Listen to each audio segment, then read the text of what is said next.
Hi friends, welcome back to our channel. 4ാം ക്ലാസ്സിലെ എല്ലാ കൂട്ടുകാർക്കും പുതിയൊരു വീഡിയോയിലേക്ക് സ്വാഗതം. 4ാം ക്ലാസ്സിലെ EVSൽ അഥവാ പരിസര പഠനത്തിലെ 8ാമത്തെ പാഠഭാഗമായ ഇന്നലെ ഇന്ന് എന്ന് പറയുന്ന പാഠഭാഗവും ഇതിലെ പ്രവർത്തനങ്ങളുമാണ് ഇന്ന് നമ്മൾ നോക്കാൻ വേണ്ടി പോകുന്നത്. അപ്പോൾ നമുക്ക് നോക്കാം എന്തൊക്കെയാണ് ഈ ഒരു പാഠഭാഗത്തിൽ നമുക്ക് പഠിക്കാനുള്ളത് എന്നുള്ളത്. നമ്മുടെ അവസാനത്തെ പാഠഭാഗം കൂടിയാണ് ഇത്. ഒരു കുട്ടിയെയും മുത്തശ്ശനെയും കാണുന്നുണ്ട് അല്ലേ. കുട്ടി പറയാണ്, മുത്തച്ഛ, പണ്ട് എൻ്റെ സ്കൂളിൽ പനമ്പ് കൊണ്ട് മറച്ച ഓല ഷെഡായിരുന്നു. അപ്പോൾ മുത്തച്ഛൻ പറയാണ്, അതേ മോനെ, അന്ന് ക്ലാസ് മുറികളുടെ തറ മണ്ണ് കൊണ്ട് ഉണ്ടാക്കിയതും പൊടിമണ്ണ് നിറഞ്ഞതുമായിരുന്നു എന്ന് പറയാണ്. ഇനി എൻ്റെ വിദ്യാലയം എന്ന് പറയുന്ന ഒരു ചെറിയ ഇത് എഴുത്ത് കൊടുത്തിട്ടുണ്ട്. നമുക്ക് അതൊന്ന് വായിച്ചു നോക്കാം. നാട്ടുകാർ ചേർന്ന് 1954 എൻ്റെ സ്കൂൾ തുടങ്ങിയത്. നാട്ടിൽ ലഭ്യമായ ഓലയും കമുങ്ങും ഉപയോഗിച്ചാണ് ആദ്യ കെട്ടിടം ഉണ്ടാക്കിയത്. അന്ന് നാട്ടിലെ വിദ്യാഭ്യാസമുള്ളവരെ അധ്യാപകരാക്കിയാണ് സ്കൂളിൽ പഠനം ആരംഭിച്ചത്. വളരെ ദൂരെയുള്ള സ്കൂളിലേക്ക് നടന്നു പോയിട്ടായിരുന്നു അന്നുള്ളവർ പഠിച്ചിരുന്നത്. എല്ലാവർക്കും അതിന് സാധിച്ചിരുന്നില്ല. അതുകൊണ്ടെന്ന് നാട്ടിലെ ഏറെ പേർ സ്കൂളിൽ പോയിരുന്നുമില്ല. 1964 സ്കൂൾ സർക്കാർ ഏറ്റെടുത്തു. പിന്നീട് സ്കൂളിന് കൂടുതൽ കെട്ടിടങ്ങൾ നിർമ്മിച്ചു. ആ സമയത്താണ് നാട്ടിലെ പുഴയ്ക്ക് പാലം നിർമ്മിച്ചതും. തുടർന്ന് സ്കൂളിൽ കുട്ടികളുടെ എണ്ണം കൂടി വന്നു. അക്കാലത്ത് ക്ലാസ് മുറികൾ തികയാത്തതിനാൽ പകുതി ക്ലാസ്സുകൾക്ക് ഉച്ചവരെയും ബാക്കിയുള്ളവർക്ക് ഉച്ചയ്ക്ക് ശേഷവുമായിരുന്നു പഠനം. കുറേ വർഷം ഇങ്ങനെ തന്നെയായിരുന്നു. വിദ്യാലയ ചരിത്രം എഴുതുന്നതിന് സഹായിച്ചത് അധ്യാപകർ, മുതിർന്നവർ, ward member, school magazine, school രേഖകൾ ഇതൊക്കെ ഉപയോഗിച്ചുകൊണ്ട് ഒരു വിദ്യാലയത്തെ കുറിച്ചിട്ട് അതിൻ്റെ ചരിത്രം എഴുതിയതാണ് നമ്മളിപ്പോൾ വായിച്ചത്. സോനി തയ്യാറാക്കിയ ചുമർ ചരിത്രം സ്കൂൾ ചരിത്രം വായിച്ചല്ലോ. സോനി എഴുതിയ സ്കൂൾ ചരിത്രത്തിൽ എന്തെല്ലാം സംഭവങ്ങളെക്കുറിച്ച് സൂചിപ്പിച്ചിട്ടുണ്ട്? എന്തൊക്കെയുണ്ട്? അവിടെ സ്കൂളിലെ കെട്ടിടങ്ങൾ എങ്ങനെയായിരുന്നു എന്നതിനെ കുറിച്ചൊക്കെ പറഞ്ഞിട്ടുണ്ട് അല്ലേ. ഏതു വർഷമാണ് സ്കൂൾ തുടങ്ങിയത് എന്നാ പറഞ്ഞത്? 1954. അതുപോലെ ആദ്യ കെട്ടിടം ഉണ്ടാക്കിയത് എങ്ങനെയായിരുന്നു എന്ന് പറയുന്നുണ്ട്. ആദ്യകാലത്തെ അധ്യാപകർ ആരായിരുന്നു? പുഴയ്ക്ക് പാലം നിർമ്മിച്ചത് കൊണ്ടുള്ള പ്രയോജനങ്ങൾ എന്തെല്ലാമാണ്? ക്ലാസ് മുറികൾ തികയാതിരുന്നതിനാൽ പഠനം എങ്ങനെ ക്രമീകരിച്ചു? സ്കൂൾ സർക്കാർ ഏറ്റെടുത്ത വർഷം ഏത്? ഇത്രയും കാര്യങ്ങളൊക്കെയാണ് അവിടെ പറഞ്ഞിട്ടുള്ളത്. ഇനി സോനുവിൻ്റെ സ്കൂൾ ചരിത്ര രചന പൂർത്തിയാക്കാൻ ഇനി എന്തെല്ലാം വിവരങ്ങൾ ചേർക്കണം? എന്തൊക്കെ ചേർക്കാം? സ്കൂളിൻ്റെ തുടർന്നുള്ള വികസനം എങ്ങനെയായിരുന്നു? സ്കൂളിൻ്റെ ഇപ്പോഴത്തെ സവിശേഷതകൾ എന്തൊക്കെയാണ്? നാട്ടിലെ മാറ്റങ്ങൾ എന്തൊക്കെയാണ്? സ്കൂളിലെ അധ്യാപകരുടെ പങ്കും സേവനവും എങ്ങനെയുള്ളതാണ്? കുട്ടികളുടെ കഴിവുകൾ വളർത്താൻ സഹായിക്കുന്ന മറ്റു പ്രവർത്തനങ്ങൾ എന്തൊക്കെയാണ്? ഇതൊക്കെ നമുക്കതിൽ ഉൾക്കൊള്ളിക്കാൻ വേണ്ടി സോനയ്ക്ക് കഴിയുന്നതാണ്. ഇതുപോലെ നിങ്ങളുടെ സ്കൂളിനെ കുറിച്ചുള്ള പഴയകാല വിവരങ്ങൾ ശേഖരിച്ച് സ്കൂൾ ചരിത്രം ഗ്രൂപ്പ് അടിസ്ഥാനത്തിൽ തയ്യാറാക്കി എൻ്റെ പരിസര പഠന പുസ്തകത്തിൽ എഴുതാൻ വേണ്ടി പറയുന്നുണ്ട്. അപ്പോൾ നിങ്ങളുടെ സ്കൂളിനെ കുറിച്ചിട്ട് നിങ്ങൾ അധ്യാപകരോടും മുതിർന്നവരോടും നിങ്ങളുടെ വീട്ടിലെ അച്ഛനോടും അമ്മയോടും ഒക്കെ ചോദിച്ച് മനസ്സിലാക്കി നിങ്ങളും ഇതുപോലെ ഒരു കുറിപ്പ് തയ്യാറാക്കുക. ഇനി സ്കൂളിൻ്റെ വികസനം നാടിൻ്റെയും എന്നാണ് പറയുന്നത്. പണ്ടത്തെ സ്കൂൾ നോക്കൂ, ഇതുപോലെ ഓലയൊക്കെ മേഞ്ഞിട്ടുള്ള ഒരു ഷെഡ് പോലെയായിരുന്നു അല്ലേ. ഇന്ന് പക്ഷേ ഒരുപാട് വികസനം നമ്മുടെ സ്കൂളുകളിൽ നടന്നുകൊണ്ടിരിക്കുന്നുണ്ട്. സ്കൂളുകൾക്ക് ഇന്നുണ്ടായിട്ടുള്ള മാറ്റങ്ങൾ എന്തെല്ലാമാണ്? ഒന്ന് കോൺക്രീറ്റ് കെട്ടിടങ്ങളാണ്. ആധുനിക സംവിധാനമുള്ള ക്ലാസ് മുറികളാണ്. കുടിവെള്ള സൗകര്യങ്ങളുണ്ട്. ജൈവ വൈവിധ്യ ഉദ്യാനമുണ്ട്. ലൈബ്രറിയും വായനാമുറിയും ഉണ്ടായിരിക്കും. കമ്പ്യൂട്ടർ ലാബ്, ഡിജിറ്റൽ പഠന സൗകര്യങ്ങളുണ്ട്. ശുചിത്വമുള്ള ശൗചാലയങ്ങളുണ്ട്. കളിസ്ഥലവും കായികോപകരണങ്ങളും ഉണ്ട്. ഇത്തരം സൗകര്യങ്ങളൊക്കെ നമ്മുടെ സ്കൂളിൽ ഇന്ന് നിലവിൽ ഉള്ളതാണ്. നാട്ടിൽ സ്കൂളുകൾക്ക് മാത്രമാണോ ഇതുപോലുള്ള മാറ്റം ഉണ്ടായിട്ടുള്ളത്? അല്ല, സ്കൂളുകൾക്ക് മാറ്റമല്ല അല്ലേ. ഒരുപാട് കാര്യങ്ങളിൽ മാറ്റം വന്നിട്ടുണ്ട്. ആശുപത്രികൾ, എന്തിന് നമ്മുടെ വീട്ടിൽ പോലും ഒരുപാട് മാറ്റങ്ങൾ സംഭവിച്ചിട്ടുണ്ട്. അപ്പോൾ പണ്ട് കാലത്തെ വീടുകളിൽ നിന്നും ഇപ്പോഴത്തെ വീടുകൾക്കുള്ള മാറ്റങ്ങൾ നിരീക്ഷിക്കൂ. എന്തൊക്കെയാണ്? പണ്ട് ഇതേപോലെ മണ്ണൊക്കെ കൊണ്ട് തേമ്പിയിട്ടുള്ള ഓലൊക്കെ മേഞ്ഞ് അല്ലെങ്കിൽ വൈക്കോല് മേഞ്ഞ വീടായിരുന്നു. ഇന്ന് അത്യാധുനിക സൗകര്യങ്ങളോട് കൂടിയ വീടുകളാണ് ഉള്ളത്. അപ്പോൾ എന്തൊക്കെ മാറ്റങ്ങളാണ് ഉള്ളത്? ഒന്ന്, വൈദ്യുതിയും ലൈറ്റിംഗ് സൗകര്യങ്ങളും, ആധുനിക അടുക്കളയും ഗ്യാസ് സൗകര്യങ്ങളും, കോൺക്രീറ്റ് ഉപയോഗിച്ച് ശക്തമായ കെട്ടിടങ്ങൾ, ഇൻ്റർനെറ്റ്, TV പോലെയുള്ള സാങ്കേതിക സൗകര്യങ്ങൾ, കുടിവെള്ളത്തിനുള്ള പൈപ്പ് ടാങ്ക് സൗകര്യങ്ങൾ, ഇതൊക്കെ ഇന്ന് എല്ലാ വീടുകളിലും ഉണ്ട്. നമ്മുടെ പ്രധാന റോഡുകൾ നിങ്ങൾ ശ്രദ്ധിച്ചിട്ടില്ലേ? അവ എത്ര വീതിയിലും ഉറപ്പിലുമാണ് നിർമ്മിച്ചിരിക്കുന്നത്? പണ്ടുള്ള പോലെയാണോ ഇന്ന് കാണുന്ന റോഡുകൾ? അല്ല, അവിടെയും മാറ്റങ്ങൾ സംഭവിച്ചിട്ടുണ്ട്. ഇന്നത്തേതുപോലുള്ള റോഡുകൾ ഉണ്ടായിരുന്നില്ല അല്ലേ. ചിത്രങ്ങൾ നിരീക്ഷിച്ച് അക്കാലത്തെ വഴികളും പുതിയ റോഡുകളും തമ്മിലുള്ള വ്യത്യാസം തിരിച്ചറിയൂ. പണ്ട് നോക്കൂ നിങ്ങൾ, ഇതേപോലെ ചെറിയ വഴികളാണ് ഉണ്ടായിരുന്നത്. പിന്നെ അത് കുറച്ചും കൂടെ വീതിയിൽ ഈ രീതിയിലേക്ക് മാറി. പിന്നെ ഇന്ന് കാണുന്നത് ഈ രീതിയിൽ ടാറിട്ട റബ്ബറൈസ് ചെയ്തിട്ടുള്ള റോഡുകളാണ് അല്ലേ. അപ്പോൾ പഴയ കാലത്തെ വഴികളേക്കാൾ ഇന്നത്തെ റോഡുകൾക്ക് എന്തെല്ലാം വ്യത്യാസങ്ങളുണ്ട്? വിശാലവും സമതലവുമായ പാതകളാണ്. തെരുവ് വിളക്കുകളുടെ സൗകര്യമുണ്ട്. ടാർ കോൺക്രീറ്റ് ഉപയോഗിച്ച് ഉറച്ച റോഡുകളാണ്.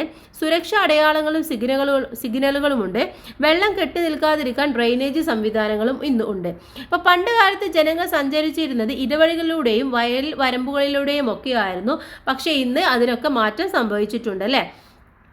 അന്നത്തെ വാഹനങ്ങളായ കുതിരവണ്ടിയും കാളവണ്ടിയും സഞ്ചരിച്ചിരുന്നത് മൺപാതകളിലൂടെയായിരുന്നു. ഇന്ന് കുതിരവണ്ടിയും കാളവണ്ടിയൊക്കെ നമുക്ക് കാണാനുണ്ടോ? ഇല്ല. അന്ന് പഴയ കാലത്തെ റോഡുകളും പ്രധാന വാഹനങ്ങളുമാണ് അവിടെ കൊടുത്തിട്ടുള്ളത്. പണ്ടത്തെ റോഡുകളെല്ലാം ഇന്ന് 4 വരി പാതകളും 6 വരി പാതകളുമായി മാറിക്കൊണ്ടിരിക്കുന്ന സാഹചര്യമാണ് നമുക്ക് കാണാൻ വേണ്ടി കഴിയുന്നത്. പണ്ട് യാത്ര ചെയ്യാൻ ഉപയോഗിച്ചിരുന്ന മറ്റു മാർഗങ്ങൾ ഏതൊക്കെയാണ്? ഒന്ന്, ആളുകൾ തോളിൽ ചുമക്കണമല്ലേ, ഇതുപോലെ പല്ലക്കിലേറ്റി ചുമക്കുക എന്നുള്ളതായിരുന്നു. മറ്റൊന്ന്, വെള്ളം തുഴഞ്ഞു നീങ്ങുന്നു എന്നുള്ളത്. മറ്റൊന്ന്, പായക്കപ്പലാണ് കാറ്റുകൊണ്ട് സഞ്ചരിക്കുന്നത്. സൈക്കിള് അഥവാ റിക്ഷക്കാരൻ ചവിട്ടുന്ന ആ ഒരു രീതി. ഇത്രയും രീതികളൊക്കെ പണ്ട് നന്നായിട്ട് നിലവിലുണ്ടായിരുന്നു.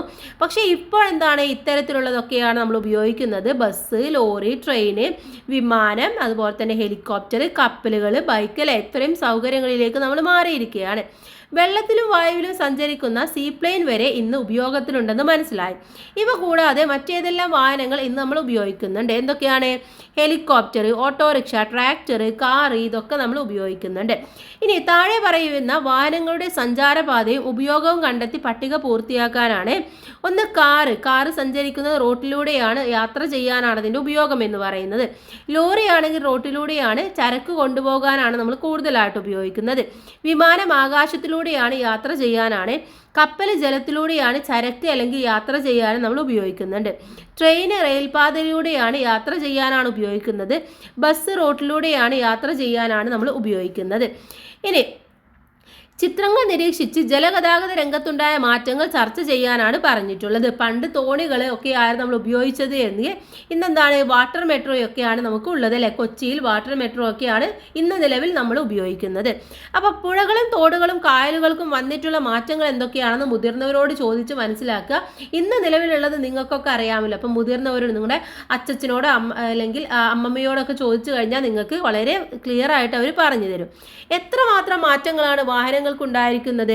ഇത് നോക്കൂ, പണ്ടുണ്ടായിരുന്ന വാഹനങ്ങൾ എന്ന് പറയുന്നത് ഈ രീതിയിലായിരുന്നു. 1910 അത് 10-ൽ നിന്നും 2025 എത്തുമ്പോൾ എത്രത്തോളം മാറ്റങ്ങളാണ് ആ ഒരു വാഹനങ്ങളിൽ ഉണ്ടായിട്ടുള്ളത് എന്ന് നമുക്ക് മനസ്സിലാക്കാൻ വേണ്ടി സാധിക്കും. വാഹനങ്ങളുടെ രൂപകൽപ്പനയിൽ വളരെ വേഗത്തിലാണ് ഇന്ന് മാറ്റങ്ങൾ സംഭവിച്ചുകൊണ്ടിരിക്കുന്നത്. ഇന്ന് വിവിധതരം ഗതാഗത സംവിധാനങ്ങൾ ഉപയോഗിച്ച് കരയിലും ജലത്തിലും വായുവിലുമായി നാം ലോകമാകെ സഞ്ചരിക്കുകയും സാധനങ്ങൾ എത്തിക്കുകയും ചെയ്യുന്നുണ്ട്. ഇനി സ്കൂളുകൾ, വീടുകൾ എന്നിവ ആധുനിക സംവിധാനങ്ങളോട് കൂടിയവയായി തീരുന്നു. റോഡുകൾ മികച്ചതായി മാറി. സ്മാർട്ട് റോഡുകളും അടുത്ത കാലത്ത് നിർമ്മിച്ചു. വാഹനങ്ങൾ വിവിധ തരത്തിലുണ്ടായി. അവയുടെ എണ്ണവും കൂടി വരുന്നു. ഇവ യാത്രാ സൗകര്യവും ജീവിത നിലവാരവും കൂടുതൽ മെച്ചപ്പെടുത്തുകയാണ് ചെയ്യുന്നത്. ഇനി ഇവിടെ ചിത്രങ്ങൾ നോക്കൂ. പണ്ട് താളിയോലകളിലായിരുന്നു എഴുതിയിരുന്നത്. അതുപോലെ ചെമ്പോല, ശിലാലിഖിതം ഇതൊക്കെയായിരുന്നു എഴുത്തിനായിട്ട് നമ്മൾ ഉപയോഗിച്ചിരുന്നത്. കടലാസ് കണ്ടുപിടിക്കുന്നതിന് മുമ്പ് പനയോലയിലും ചെമ്പ് തകിടിലും കല്ലിലുമായിരുന്നു നാം എഴുതിയിരുന്നത്. പണ്ടുകാലം മുതൽ ഇന്ന് വരെ എഴുത്തുപകരണങ്ങളിലുണ്ടായ പുരോഗതി ഒന്ന് നിരീക്ഷിച്ചറിയും. പണ്ടെന്തായിരുന്നു, നാരായമായിരുന്നു ഉപയോഗിച്ചിരുന്നത്. അതിൽ നിന്നും പിന്നെ അത് തൂവൽ പേനയിലേക്ക് മാറി. പിന്നെ മഷിപ്പേനയിലേക്ക് മാറി. മഷി നിറച്ച് നമുക്ക് എഴുതാവുന്നത് ഇന്ന് ബോൾ പോയിന്റ് പേനയിലേക്ക് നമ്മൾ മാറിയിരിക്കുകയാണ്. ഓക്കെ, ഇന്ന് നാം ഉപയോഗിക്കുന്ന എല്ലാ ഉപകരണങ്ങളും മനുഷ്യൻ കണ്ടുപിടിച്ചവയാണ്. എല്ലാം മനുഷ്യന്റെ കണ്ടുപിടുത്തമാണ്. എത്ര കണ്ടുപിടുത്തങ്ങളാണ് നമുക്ക് ചുറ്റുമുള്ളത്. ഇവിടെ ചിത്രം നോക്കൂ. ഇവിടെ ചെടി നനക്കാൻ ഉപയോഗിക്കുന്നത് അല്ലെ, അതുപോലെ വാഷിംഗ് മെഷീൻ.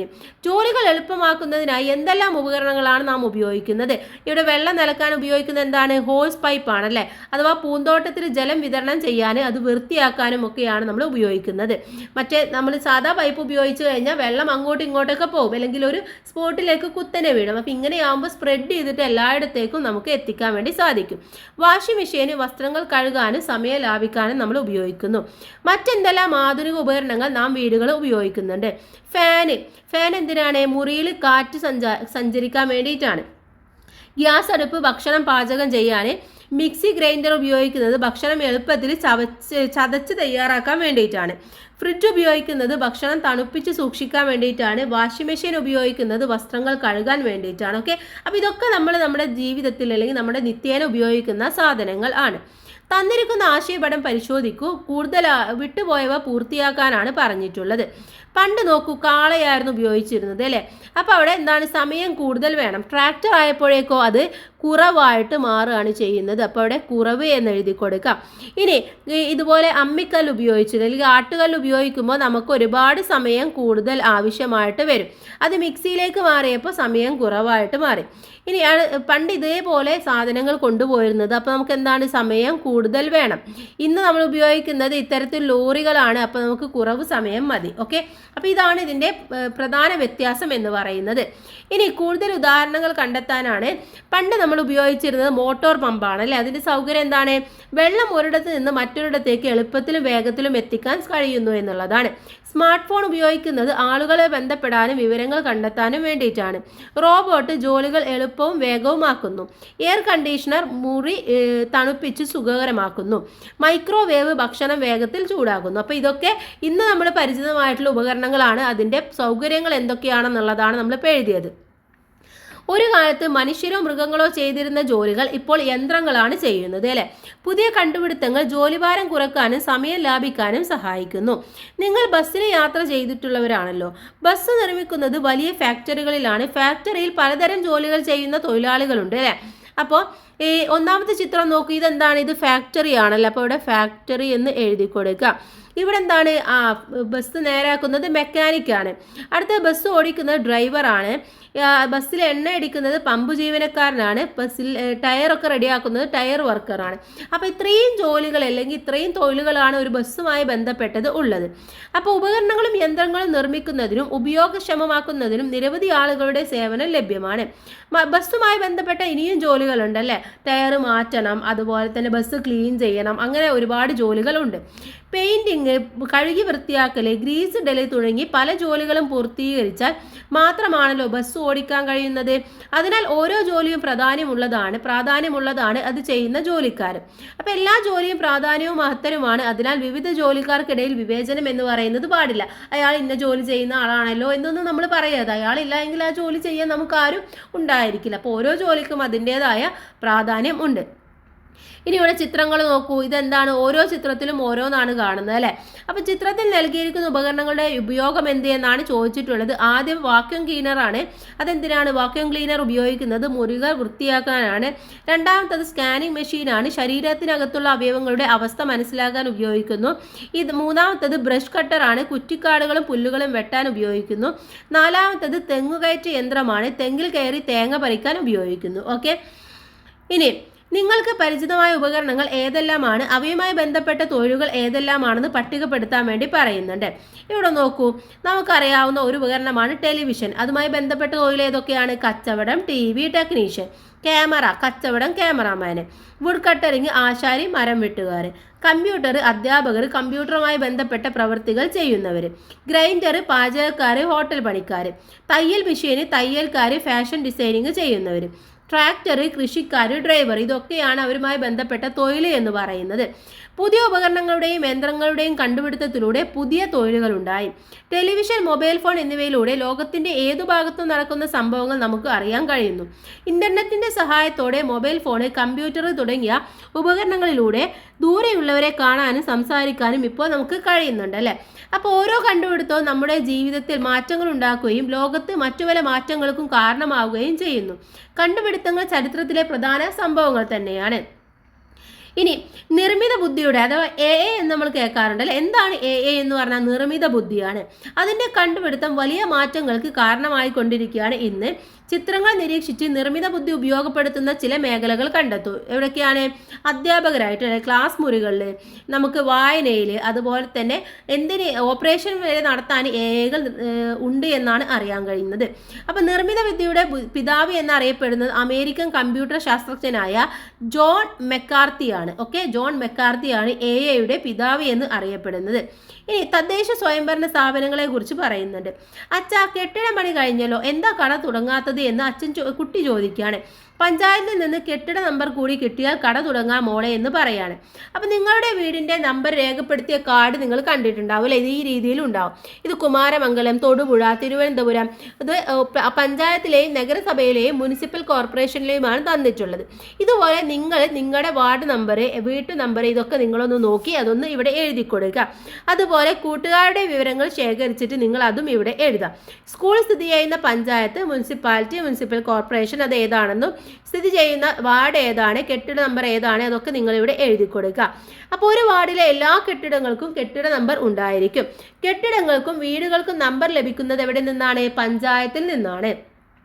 ഒരു പ്രദേശത്തെ ജനങ്ങളുടെ പൊതുവായ ആവശ്യങ്ങൾ നിറവേറ്റുന്നതും ക്ഷേമ പ്രവർത്തനങ്ങൾ തീരുമാനിക്കുന്നതുമായ സ്ഥാപനം ഏതാണ്? തദ്ദേശ സ്വയംഭരണ സ്ഥാപനമാണ്, അഥവാ പഞ്ചായത്ത് അല്ലെങ്കിൽ വില്ലേജ് തുടങ്ങിയവയായിരിക്കും. അപ്പോൾ ഗ്രാമങ്ങളിലെ പ്രവർത്തനങ്ങൾ നിയന്ത്രിക്കുന്ന സ്വയംഭരണ സ്ഥാപനം ഏതാണ്? ഒരു പ്രദേശത്തെ ജനങ്ങളുടെ പൊതുവായ ആവശ്യങ്ങൾ നിറവേറ്റുന്നതും ഭാവി പ്രവർത്തനങ്ങൾ തീരുമാനിക്കുന്നതും അവിടുത്തെ തദ്ദേശ സ്വയംഭരണ സ്ഥാപനങ്ങളാണ്. ഗ്രാമങ്ങളിലെ തദ്ദേശ സ്വയംഭരണ സ്ഥാപനങ്ങളാണ് ഗ്രാമപഞ്ചായത്ത് എന്ന് പറയുന്നത്. പട്ടണങ്ങളിൽ ഇത് മുനിസിപ്പാലിറ്റി എന്ന് അറിയപ്പെടുന്നു. പട്ടണങ്ങളിലുള്ളതിനേക്കാൾ കൂടുതൽ ജനസംഖ്യയുള്ള നഗരങ്ങളിൽ ഇത് മുനിസിപ്പൽ കോർപ്പറേഷൻ എന്ന പേരിലും അറിയപ്പെടുന്നു. ഓക്കെ, അപ്പോൾ ഓരോ തദ്ദേശ സ്വയംഭരണ സ്ഥാപനത്തിൻ്റെയും ചുമതല ആർക്കാണ്? ഇപ്പോൾ തദ്ദേശ സ്വയംഭരണ സ്ഥാപനത്തിൽ പഞ്ചായത്തിലെ ഭരണത്തലവൻ എന്ന് പറയുന്നത് പ്രസിഡന്റ് ആയിരിക്കും. മുനിസിപ്പാലിറ്റിയിൽ അത് ചെയർപേഴ്സൺ ആയിരിക്കും. മുനിസിപ്പൽ കോർപ്പറേഷനിൽ അതിൽ മേയർ ആയിരിക്കും. ഓക്കെ, അപ്പോൾ നിങ്ങൾ എന്ത് ചെയ്യുക? നിങ്ങളുടെ തദ്ദേശ സ്വയംഭരണ സ്ഥാപനത്തിൻ്റെ ഭരണത്തലവൻ്റെ പേര് കണ്ടെത്തുക. പഞ്ചായത്തിൽ ആരാണ് പ്രസിഡന്റ്, മുനിസിപ്പാലിറ്റിയിൽ ആരാണ് ചെയർപേഴ്സൺ, അല്ലെങ്കിൽ മുനിസിപ്പൽ കോർപ്പറേഷനിൽ നിങ്ങൾ ആരാണ് മേയർ എന്നുള്ളത് എഴുതി കൊടുക്കുക. ഇനി വാർഡുകളിൽ നിന്ന് വോട്ടെടുപ്പിലൂടെ തെരഞ്ഞെടുക്കപ്പെടുന്നവരാണ് പഞ്ചായത്ത്, മുനിസിപ്പാലിറ്റി, മുനിസിപ്പൽ കോർപ്പറേഷൻ എന്നിവയുടെ ഭരണം നിർവഹിക്കുന്നത്. തെരഞ്ഞെടുപ്പുമായി ബന്ധപ്പെട്ട് നൽകിയിരിക്കുന്ന ചിത്രങ്ങൾ നിരീക്ഷിക്കുക. ഒന്നാമത്തെ എന്താണ്? ഇതൊരു പോളിംഗ് സ്റ്റേഷനാണ് അല്ലേ? പോളിംഗ് സ്റ്റേഷനാണ്. രണ്ടാമത്തെ തെരഞ്ഞെടുപ്പിൽ വോട്ട് ചെയ്യാൻ ഉപയോഗിക്കുന്ന യന്ത്രമാണ് ഇതെന്ന് പറയുന്നത്. ഇനി എന്താണ് ഗ്രാമസഭ, വാർഡ് സഭ എന്നും കൂടെ നമ്മൾ നോക്കുന്നുണ്ട്. ആരോഗ്യ സംരക്ഷണത്തിനായി ഒരു ഫിറ്റ്നസ് സെന്റർ സ്ഥാപിക്കണമെന്ന് ഒരാൾ പറയാണ്. അടുത്ത ആൾ പറയാണ്, സാർ ഞങ്ങളുടെ സ്കൂളിൽ വീൽ ചെയർ ആവശ്യമുള്ള കുട്ടികളുണ്ട്, അവ ലഭ്യമാക്കണമെന്ന് പറയാണ്. അടുത്ത ആൾ വാർഡിലെ കുളം വൃത്തിയാക്കി നീന്തൽ പരിശീലനത്തിന് അനുയോജ്യമാക്കണമെന്ന് പറയാണ്. അപ്പോൾ ഓരോരുത്തരുടെ ആവശ്യങ്ങൾ ഗ്രാമസഭയിൽ വന്ന് പറയാണ്. നിങ്ങളുടെ കുടുംബാംഗങ്ങൾ ഗ്രാമസഭയിൽ പങ്കെടുക്കാറില്ലേ? അവിടെ എന്തൊക്കെയാണ് നടക്കുന്നതെന്ന് മുതിർന്നവരോട് ചോദിച്ചറിയാം. ഇനി ഒരു വാർഡിലെ പരിധിയിലുള്ള ജനങ്ങളുടെ ആവശ്യങ്ങളും പ്രദേശത്തിന്റെ പൊതുവായ ആവശ്യങ്ങളും ചർച്ച ചെയ്യുന്ന ജനകീയ കൂട്ടായ്മയാണ് ഗ്രാമസഭ എന്ന് പറയുന്നത്. ഇനി നഗരങ്ങളിൽ ഇത് വാർഡ് സഭ എന്നാണ് അറിയപ്പെടുന്നത്. ഗ്രാമസഭയിലും വാർഡ് സഭയിലും വാർഡിലെ എല്ലാ വോട്ടർമാരും അംഗങ്ങളാണ്. ഇനി ഗ്രാമസഭയിൽ വാർഡ് സഭയിൽ പങ്കെടുക്കേണ്ടത് എല്ലാ വോട്ടർമാരുടെയും കടമയാണ്. അപ്പോൾ വോട്ട് ചെയ്യുന്ന എല്ലാവരും അത് ചെയ്തിരിക്കണം. ഇനി ചരിത്ര മ്യൂസിയത്തെ കുറിച്ച് പറയുന്നുണ്ട്. ഇവിടെ എന്തിനാണ് ലിഫ്റ്റ് എന്ന് ഒരു കുട്ടി ആലോചിക്കുകയാണ്. 2 നിലകൾ മാത്രമുള്ള ഈ കെട്ടിടത്തിന് ലിഫ്റ്റിന്റെ ആവശ്യമുണ്ടോ? ചരിത്ര മ്യൂസിയത്തിലെ കാഴ്ചകൾ കാണാനുള്ള അവസരം എല്ലാവർക്കും ലഭിക്കണം അല്ലെ? ചിലവർക്ക് എന്താണ് പടികൾ കയറാൻ വേണ്ടി സാധിക്കില്ല, അപ്പോൾ അവർക്ക് ലിഫ്റ്റ് ഉപയോഗിക്കേണ്ടതായിട്ട് വരും. പൊതുസ്ഥലങ്ങളിലെ ഇതുപോലുള്ള സംവിധാനങ്ങൾ നിങ്ങൾ ശ്രദ്ധിച്ചിട്ടുണ്ടോ? എല്ലാ പൊതുസ്ഥലങ്ങളിലും ഭിന്നശേഷി സൗഹാർദ്ദമാക്കേണ്ടത് ആവശ്യമാണ്. അപ്പോൾ ഭിന്നശേഷി ഉള്ളവർക്ക് തുല്യ അവസരം ലഭിക്കാൻ ലിഫ്റ്റ്, റാമ്പ് ആൻഡ് റെയിൽ, പ്രത്യേക ശുചിമുറി തുടങ്ങിയ സൗകര്യങ്ങൾ സ്കൂളുകളിലും പൊതുസ്ഥലങ്ങളിലും ആവശ്യമാണ്. ശരിയായിട്ടുള്ള കാര്യമാണ് അല്ലേ? ഇനി പഞ്ചായത്ത് കാര്യാലയത്തിനടുത്തുള്ള ചരിത്ര മ്യൂസിയം നിങ്ങൾ ശ്രദ്ധിച്ചിട്ടില്ലേ? ഈ ഒരു മ്യൂസിയത്തിൽ എന്തെല്ലാമാണ് നമുക്ക് കാണാൻ വേണ്ടി കഴിയുക? പഴയകാല വീട്ടുപകരണങ്ങൾ, സംഗീതോപകരണങ്ങൾ, പണ്ടുപയോഗിച്ചിരുന്ന ആഭരണങ്ങൾ, വസ്ത്രങ്ങൾ, പണ്ടത്തെ നാണയങ്ങൾ, ആയുധങ്ങൾ, സമരചരിത്രങ്ങളുടെ ചിത്രങ്ങൾ, വിവരങ്ങൾ, ഇതൊക്കെ നമുക്ക് കാണാൻ വേണ്ടി കഴിയും. അതുപോലെ മുദ്രകൾ, ശിലാലിഖിതങ്ങൾ, പ്രതിമകളും ശില്പങ്ങളും, ചിത്രങ്ങൾ, ഭൂപടങ്ങൾ, ഇതൊക്കെ നമുക്ക് അവിടെ കാണാൻ വേണ്ടി പറ്റും. അപ്പോൾ ഒരു നാടിൻ്റെ ചരിത്രം മനസ്സിലാക്കുന്നതിന് ഇതിലുള്ള മ്യൂസിയങ്ങൾ എന്ന് പറയുന്നത് വളരെ സഹായകരമായ ഒന്ന് തന്നെയാണ്. ഇനി ഇവിടെ ഈ ചിത്രം നിരീക്ഷിക്കൂ. ബ്രിട്ടീഷുകാർക്കെതിരെ നമ്മുടെ രാജ്യത്ത് നടന്ന ഒരു പ്രധാന സമരവുമായി ബന്ധപ്പെട്ട ചിത്രമാണ് ഇത് അല്ലേ? നമ്മുടെ ഉപ്പു സത്യാഗ്രഹത്തിൻ്റെ ചിത്രമാണിത്. അപ്പോൾ സ്വാതന്ത്ര്യ സമരത്തിൽ പങ്കെടുക്കുന്നതിൻ്റെ ഭാഗമായി നിരവധി ആളുകൾക്ക് ബ്രിട്ടീഷുകാരിൽ നിന്ന് മർദ്ദനങ്ങൾ ഏറ്റുവാങ്ങേണ്ടി വന്നിട്ടുണ്ട്. ചിലർക്ക് ജീവൻ നഷ്ടപ്പെട്ടിട്ടുണ്ട്. ഇക്കാര്യങ്ങൾ നമ്മൾ നേരത്തെ പഠിച്ചത് ഓർക്കുന്നുണ്ട് അല്ലേ? നമ്മൾ പഠിച്ചിട്ടുള്ള കാര്യമാണല്ലേ? അപ്പോൾ നിങ്ങളുടെ നാട്ടിൽ ഇത്തരം സംഭവങ്ങൾ ഉണ്ടായിട്ടുണ്ടോ എന്നുള്ളത് മുതിർന്നവരോട് ചോദിക്കാം. അതുപോലെ കോവിഡ് കാലഘട്ടത്തിൽ നാടും നഗരവും അടച്ചിരുന്നത് ഓർമ്മയില്ലേ? അല്ലേ, നമ്മൾ വീട്ടിൻ്റെ ഉള്ളിൽ ലോക്ക്ഡൗൺ ആയിട്ട് എവിടെയും പോകാതിരിക്കുകയായിരുന്നു അല്ലേ? അപ്പോൾ ഇത്തരം രോഗങ്ങൾ പണ്ടുണ്ടായിരുന്നോ? കോവിഡ് പോലുള്ള മഹാമാരികൾ പണ്ടുകാലത്തും ഉണ്ടായിട്ടുണ്ട്. കോളറ, പ്ലേഗ്, വസൂരി എന്നിവ ബാധിച്ച് ധാരാളം പേർ മരണമടഞ്ഞിട്ടുണ്ട്. ഇതുപോലെ മഹാമാരികളും സമരങ്ങളും കണ്ടുപിടുത്തങ്ങളും നാട്ടിലുണ്ടായിട്ടുള്ള ദുരന്തങ്ങളും മാറ്റങ്ങളും ഒക്കെ നാടിൻ്റെ ചരിത്രത്തിൻ്റെ ഭാഗമാണ്. ഇനി നിങ്ങൾക്കും ശേഖരിക്കാം, ചരിത്രവുമായി ബന്ധപ്പെട്ട വിവരവും ചിത്രവും നിങ്ങൾ ശേഖരിക്കാം. എന്തെല്ലാം ശേഖരിക്കാം? പഴയകാല നാണയങ്ങൾ, പഴയ മുദ്രകളും മുദ്രക്കല്ലുകളും, കൃഷിക്ക് ഉപയോഗിച്ചിരുന്ന പഴയ ഉപകരണങ്ങൾ, രാജാക്കന്മാരുടെയോ ഭരണാധികാരികളുടെയോ ഉത്തരവുകൾ, ചരിത്ര പ്രസിദ്ധരായ വ്യക്തികളുടെ പ്രതിമകൾ, പുരാതന കലാസൃഷ്ടികൾ, ഇതൊക്കെ നിങ്ങൾക്ക് ശേഖരിക്കാം. ഓക്കെ, നിങ്ങളുടെ ശേഖരം ഉൾപ്പെടുത്തി വിദ്യാലയത്തിൽ ഒരു ചരിത്ര മ്യൂസിയം നിങ്ങളെടുത്ത് ഒരുക്കാനാണ് പറയുന്നത്. ഓക്കെ, അപ്പോൾ ഇത്രയുമാണ് നമ്മുടെ പാഠഭാഗം എന്ന് പറയുന്നത്. എല്ലാ ഭാഗവും അതിലെ ആൻസേഴ്സ് ഒക്കെ നമ്മൾ നോക്കി. അപ്പോൾ എല്ലാവർക്കും താങ്ക്സ് ഫോർ വാച്ചിങ്.